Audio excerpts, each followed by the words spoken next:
এবং এটাও বলে রাখছি ক্যামেরার সামনে, যারা এই সমস্ত ঘটনা করেছে কেউ ছাড় পাবে না, কেউ ছাড় পাবে না। প্রত্যেকের নামে ডায়েরি লেখা হচ্ছে আমাদের কাছে। পুলিশ কি ডায়েরি লিখবে জানে না, আমরা ডায়েরি লিখছি। কেউ ছাড় পাবে না। ইন্ধনদাতারাও ছাড় পাবে না, যারা পেছন থেকে ইন্ধন দিয়েছে কেউ ছাড় পাবে না। যে যা করেছে তারা ঠিক সেরকমভাবে এদেরও প্রসাদ তৈরি হচ্ছে, সে প্রসাদ তারাও পাবে। কিন্তু মূলত তাদের যে চিন্তা ভাবনা, ধ্যান ধারণা, উৎপত্তি সবটাই হলো একটা বর্বরতার উপর ভিত্তি করে। এই হলো তার চিহ্ন। ত্রিপুরাজ্যের মানুষ শুধু বিরোধী রাজনৈতিক দল সিপিআইএম না, এই রাজ্যে এই বিদ্যুতের মাশুল বৃদ্ধি এবং অন্যান্য আরও নানা ধরনের যে এই অজুহাত দেখিয়ে যেভাবে জনগণের পকেট কাটছিল, পকেট কাটা বললে সম্পূর্ণ বলা হয় না, টাকাতে করছিল। সারা রাজ্যের মানুষ বিক্ষোভের থেকে করে রাস্তায় নেমেছে। শাসক দলের লোকরাও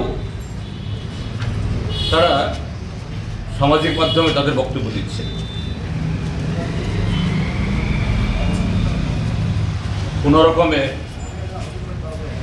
ডাক্তার মানিক সাহা, মন্ত্রী রতনলাল নাথের চেহারাটাকে একটু আড়াল করবেন, এই ক্ষোভের আঁচ থেকে, আগুন থেকে বাঁচার চেষ্টা করবেন। এই ঝুট মিথ্যাকে ঢাকার জন্য আরেকটা মিথ্যা দিয়ে বলছে 100% এই কি বলে ছাড় দেবে। 3 দিন বাদে মানুষ বুঝবেন 100% ছাড় কোন যাবে। ঠিক আছে,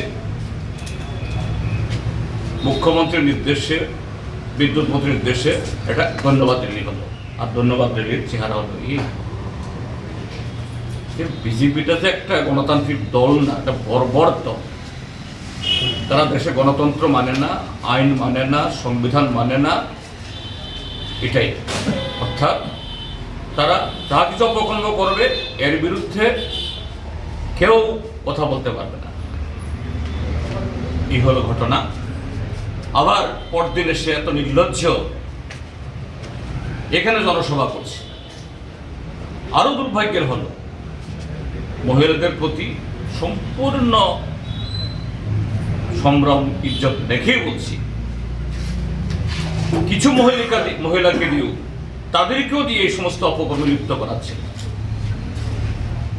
আমি সে মহিলাদেরকে দায়ী করছি না। কোথায় নামছে বিজেপি? রাজনীতি, ধর্ম, সমাজ সব কিছুকে ওরা একদম ধ্বংস করে দিচ্ছে। আবার 2জন নিরীহ লোককে মাথা না ফাটিয়ে ব্যান্ডেজ বেঁধে হসপিটালে বসিয়ে রেখে দিয়েছে। তাকে জিজ্ঞেস করলে তো পাওয়া যাবে। এই সমস্ত বস্তা পচা নাহা মিথ্যা কথা কেউ বিশ্বাস করে না। এখন পর্যন্ত কতবার আক্রান্ত হয়েছে? 10 বার। ত্রিপুরাজ্যের রাজ্য দপ্তর সহ এমন কোনো পার্টি নেই, সর্বোচ্চ 20 বারও আক্রমণ হয়েছে। এটা 10 বার। এবং এটাও বলে রাখছি ক্যামেরার সামনে, যারা এই সমস্ত ঘটনা করেছে কেউ ছাড় পাবে না, কেউ ছাড় পাবে না। প্রত্যেকের নামে ডায়েরি লেখা হচ্ছে আমাদের কাছে। পুলিশ কি ডায়েরি লিখবে জানে না, আমরা ডায়েরি লিখছি। কেউ ছাড় পাবে না। ইন্ধনদাতারাও ছাড় পাবে না, যারা পেছন থেকে ইন্ধন দিয়েছে কেউ ছাড় পাবে না। যে যা করেছে তারা ঠিক সেরকমভাবে এদেরও প্রসাদ তৈরি হচ্ছে, সে প্রসাদ তারাও পাবে।